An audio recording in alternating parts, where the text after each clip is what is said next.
Em nome do Pai, do Filho e do Espírito Santo.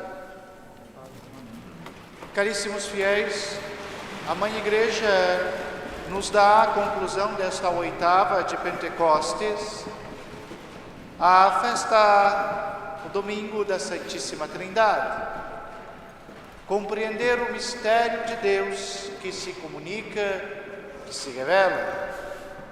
Mas, por que concluímos este tempo e todos os mistérios de nossa redenção, todos os mistérios pascais, tudo que o Senhor comunicou e fez por nós e toda a graça que nos foi infusa com esta solenidade? Por uma lógica teológica. É a revelação de Deus em sua plenitude. O que nesta Páscoa vimos, o que o Cristo realizou em nós e quem recebemos no íntimo de nosso ser, mostra-se ser Deus mesmo. Aqui não está uma revelação a partir do chamado de um Moisés, nem de um Elias. Não está aqui a comunicação de alguém inspirado por Deus que fala, mas está Deus mesmo, em Cristo Jesus, nosso Senhor, que abre a sua boca e nos dá a conhecer tudo do céu. Vai dizer o apóstolo São Felipe: mostra-nos o Pai, isto nos basta. Ao Cristo Senhor, ao que nosso Senhor lhe responde: Felipe, há tanto tempo estás comigo e ainda não me conheces? Crê, quem me vê, vê o Pai. Eu e o Pai somos um. Neste mistério pascal compreendemos que nosso Senhor Jesus Cristo não é outro que Deus mesmo, da mesma natureza que o Pai, para realizar a vontade do Pai. Aqui, depois de Pentecostes, percebemos que ao subir aos céus, o Senhor nos advertia que era bom que Ele fosse e sentasse à direita do Pai, para que de lá nos enviasse um novo Consolador, um Paráclito, o Espírito Santo.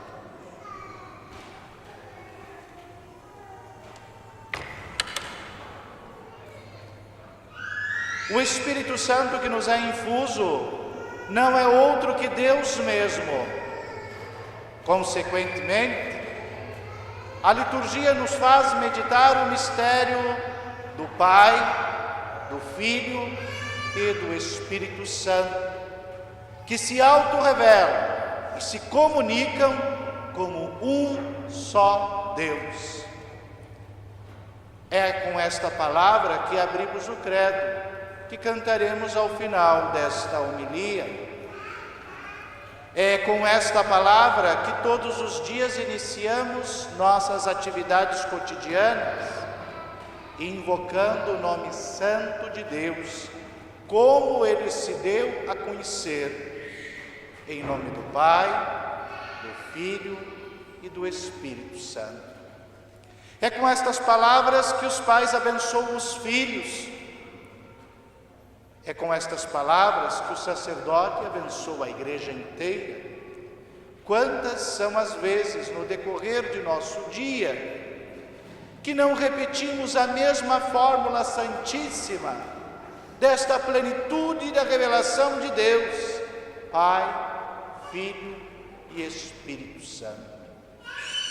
Deus não nos deu a conhecer a si por um predicativo, como fizera com o velho Israel, El Shaddai, Elohim, ou um nome impronunciável, como se manifestou a Moisés.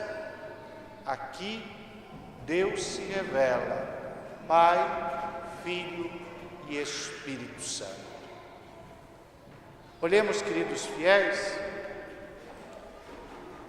que Cristo nos apresenta a primeira pessoa da Santíssima Trindade como Pai, logicamente porque Ele é o Filho, gerado do Pai antes de todos os séculos. Mas ao decorrer desta Páscoa, entendemos também que o que o mistério de Deus realizou por nós nos transforma completamente. Não somos apenas uma criatura, mas somos feitos filhos de Deus no Filho. É uma nova criação que Cristo inaugura, nos configurando a Ele de um modo tão particular e próprio, que ao dizermos Pai Nosso, dizemos uma verdade e não uma teoria, e não uma linguagem figurativa. É claro, queridos fiéis, todos podem invocar a oração do Pai Nosso, mas só um batizado a faz com verdade e autenticidade. É o sacramento do batismo que nos torna filhos de Deus e que nos faz compreender a plenitude desta paternidade divina e desta figura, desta realidade, desta autorrevelação de Deus, o Pai. Somos filhos no Filho, e o que hemos de ser, ou melhor, o que Ele inaugurou em nós e há de levar à sua plenitude, só o poderemos compreender na ressurreição dos mortos e na vida eterna, no céu mesmo. Se pensamos nesta realidade, a palavra do Pai, a invocação do nome de Deus como Pai, torna novo sentido. Olhemos com atenção que, se falamos de uma plenitude de revelação divina, de uma comunicação direta de Deus mesmo, como nunca se ouviu fazer, como se manifestou de modo próprio a fé cristã, estamos falando, em princípio, claro, de uma religião onde Deus é o seu autor e seu sustentáculo. Talvez isto não passe tão fácil para a compreensão de uma lógica relativista, mas o verdadeiro protagonista de todo o ato religioso não é o fiel, mas Deus.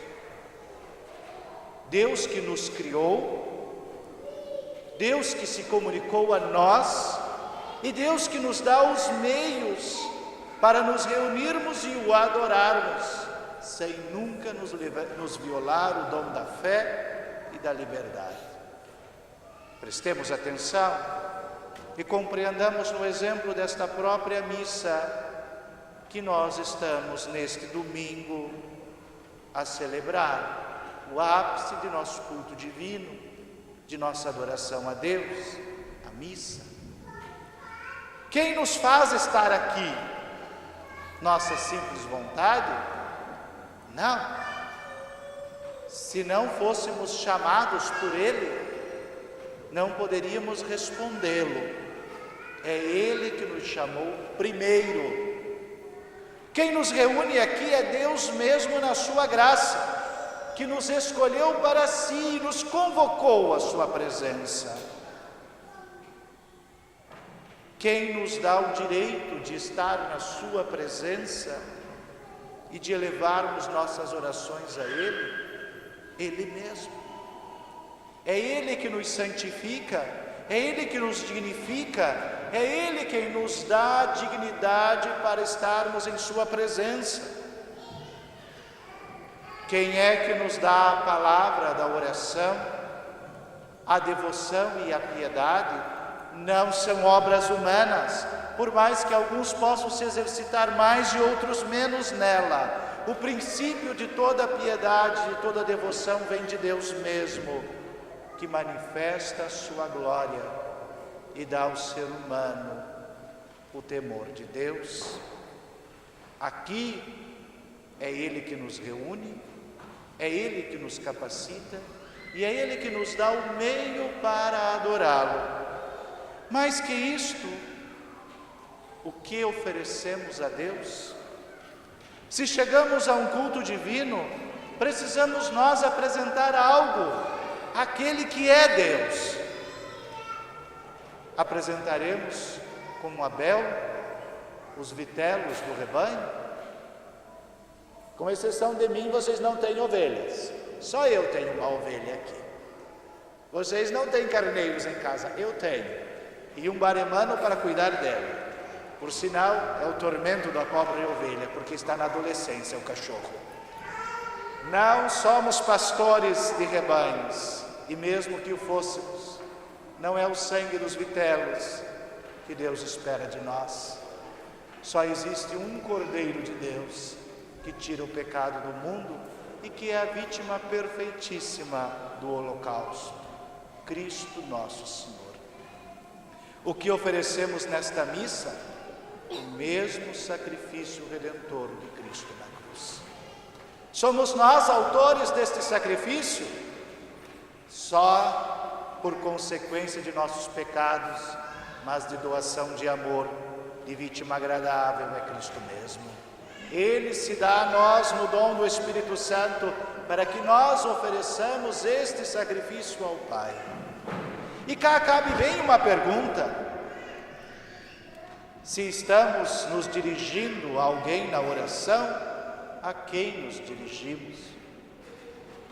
Em um curso de liturgia que dei à arquidiocese, fiz uma pergunta aos que assistiam, que faziam o curso, e infelizmente 60% aproximadamente acreditam que toda a oração da missa e todo o culto público da igreja é para a assembleia, para a assistência. Não é assim. A homilia sim, porque a homilia não é oração, é ensino. São 3 coisas que o sacerdote tem por munus do sacramento da ordem a fazer: governar, ensinar e santificar. Santificar se faz no ato dos sacramentos, mas ensinar é na catequese, na direção espiritual e na homilia. Agora, não estou falando com Deus, não preciso explicar a Santíssima Trindade para Deus, Ele o sabe e o vive. Mas para vocês sim, e para mim também. Na missa, na oração, nos dirigimos especificamente a Deus e à primeira pessoa da Trindade, o Pai. É o Espírito Santo e o Cristo que nos impulsionam a adorar o Pai e nos dão os meios para isso. Veja como a liturgia inteira nos faz meditar nisso. Ó Pai, recebei, ó Pai Santo, a Ti, ó Pai Altíssimo. Em todas as grandes invocações da liturgia, é a pessoa do Pai que a oração se dirige. O mistério da Trindade nos mostra que Deus é trino, Pai, Filho e Espírito Santo, um único Deus, mas dentro deste mistério, do qual só podemos compreender o que Ele mesmo, Deus, se a conhecer de si, o Pai tem primazia e a Ele se volta toda a criação, todo o amor do mundo. Neste sentido, queridos fiéis, fica-se tão claro e evidente que não é uma cultura, nem um governo, nem uma associação, nem uma forma da inteligência das partes e das pessoas que compõem o culto divino ou a religião. Ela sempre foi, mantém-se sendo e chegará à sua plenitude como obra de Deus, único protagonista neste mistério. Se pensássemos naquilo que o relativismo religioso coloca em nossos dias, de que de Deus nada se pode falar, porque é extremamente transcendente e absoluto, jogaríamos fora tudo que vimos e celebramos, e tudo que Cristo realizou por nós e neste mistério pascal. Não compreenderíamos aquela graça tão abundante, que é o dom do Espírito Santo infuso. Pois se Deus outrora dera-se a conhecer por mensageiros, cá o fez face a face com Cristo nosso Senhor. Se lá colocara a lei em pedras, cá o escreveu na carne e no mais profundo de nosso ser, com efusão do Espírito Santo. habita em nós, age em nós e nos leva à perfeição de sua obra. Quando nos nossos dias se fala tanto sobre este relativismo, sobre esta concepção de um ecumenismo integral, pensamos como poderia se compreender o mistério da verdadeira e única religião dentro de um absoluto relativista? É impossível. Mas em nossas universidades, em nossos grandes estudiosos da religião, digamos, doutores em ciência religiosa, mas não em teologia. Doutor em teologia é Tomás de Aquino, é Agostinho de Hipona, é Ambrósio, é um Bento XVI. O que temos hoje são doutores em ciência da religião, que tratam só do fato religioso humano, mas desconhecem que a religião é obra de Deus e não dos homens. Quando se propõe este ecumenismo integral, ele quer ser imposto em 3 fases. Talvez vocês reconheçam algumas delas. A primeira chama-se respeito. É preciso respeitar o próximo. Concordo, absolutamente. Respeito é coisa boa e de gente civilizada. E é preciso um respeito que cale a boca de quem agride. Opa, calma, calar a boca já é falta de respeito. Porque sair com a Eucaristia na rua é falta de respeito com os evangélicos. Não é não. Vamos parando por aí. Colocar cruzes, colocar devocionais, colocar imagens de santos na via pública é falta de respeito com quem não crê. Calma, não é por aí não. Isso não é novidade, isso já faz parte de muito tempo. Isso daqui é uma questão de que aqui existem mais católicos. Então, consequentemente, os católicos, democraticamente, podem decidir sobre sua sociedade organizada também. Não. Você pode colocar qualquer coisa na via pública, mas não pode colocar o Sagrado Coração de Jesus. O respeito começou a faltar com respeito. Mas também, se queremos falar de respeito, vamos falar de coisa maior que respeito, que é próprio de nós católicos. É uma ordem de Cristo, a qual ninguém pode se abster: amar o próximo. E mais, para que não fique dúvida de que tipo de gente ama o teu inimigo, nós não precisamos de respeito, porque nós temos amor. Se é uma família católica divide o muro com uma família judia, acaso lhe faltará a assistência da boa vizinhança e a caridade entre os vizinhos por serem judeus? Nunca faltou. E nestes anos temos exemplos maravilhosos de quem na caridade aos vizinhos lhe salvar a vida em tempos difíceis da sociedade. Se um guarda que trabalha em uma prisão está ali como verdadeiro católico, ama até os detentos, sabendo que na primeira revolta pode ser o seu algoz que lhe tire a vida. Temos muito mais que respeito, temos amor até aos inimigos. Isto é muito superior.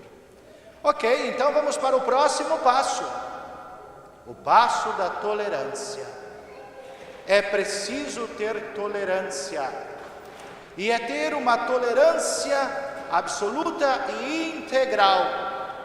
E romper todos os vínculos de intolerância.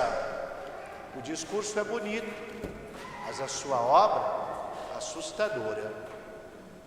Essas semanas atrás, via um vídeo de uma pessoa indignada porque ela, sendo uma macumbeira, entrou com todo o seu séquito dentro de uma igreja católica e tomou o lugar como se fosse uma fiel católica.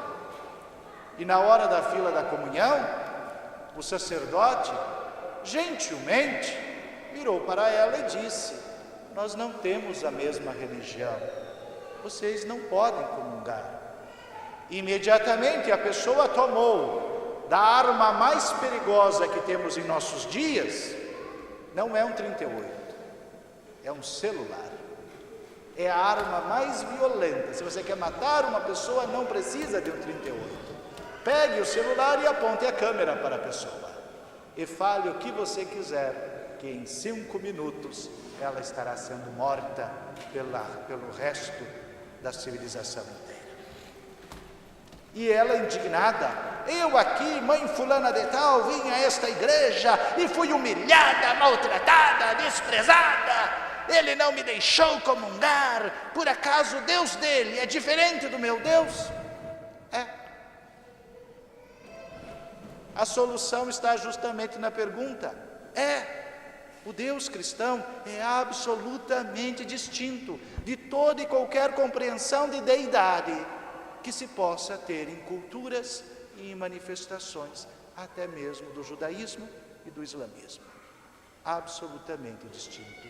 Ele é Pai, Filho e Espírito Santo. Nisto, queridos fiéis, compreendemos que um ato isolado ainda não é motivo, mas isto acontece porque existe um plano teológico, ou melhor, eclesiológico, religioso por trás disso. Fruto deste pensamento do ecumenismo integral, que rompe as barreiras, onde o ecumenismo não é só a união da igreja, não é somente a reunião da igreja com os fiéis separados, é também a reunião de toda e qualquer manifestação religiosa, com o objetivo de criar uma religião universal, que sirva para todos, a fim de que a religião perca o seu atributo mais claro, a violência. Em nome da tolerância, é preciso abdicar de tudo o que possa causar violência. É preciso abdicar das culturas, das preferências, das doutrinas, dos dogmas, dos ritos. Aí nós compreendemos porque em alguns lugares um padre chama um pastor para concelebrar a Eucaristia. Chama uma mãe de santo e todo o seu séquito para sentar no altar e ali participar do culto da missa. Por que é que se cria tantos eventos ecumênicos, onde se reúne todo mundo com uma oração estranha a todos? Qual seria o primeiro dogma que, em nome da tolerância e do ecumenismo integral, nós precisaríamos abdicar como católicos? Este mesmo de hoje. Isto só seria possível se abdicássemos de Deus e de toda a sua revelação divina. Se abdicássemos do Pai, do Filho e do Espírito Santo, e aderíssemos a uma deidade sem vontade, sem manifestação, estranha, uma energia que move todos e se manifesta como cada um quer. Não, queridos fiéis, não é possível negar a Deus. A religião não é obra de um governo, de uma associação, de uma concepção de mundo. A religião é obra de Deus mesmo, ou não é. Fora de Deus, não existe Deus. Só o Pai é Deus, o Filho é Deus e o Espírito Santo é Deus, e ninguém mais é Deus. Eu não falei que eram 3? Falta um passo do ecumenismo integral. Seria feio propor alguma coisa na homilia e terminá-la antes de dar o último ponto. O último ponto é aquele que diz assim: agora é preciso a intolerância. Todos aqueles que se atreverem a ter dogmas, doutrina, coesão ou lógica na religião e que afirmem que é preciso ter estes princípios e se apeguem às suas tradições religiosas, devem ser tratados como tradicionalistas, radicais e perigosos. Será que já chegamos a esta parte? Não sei. Um só é Deus, Pai, Filho e Espírito Santo. Louvado seja nosso Senhor Jesus Cristo.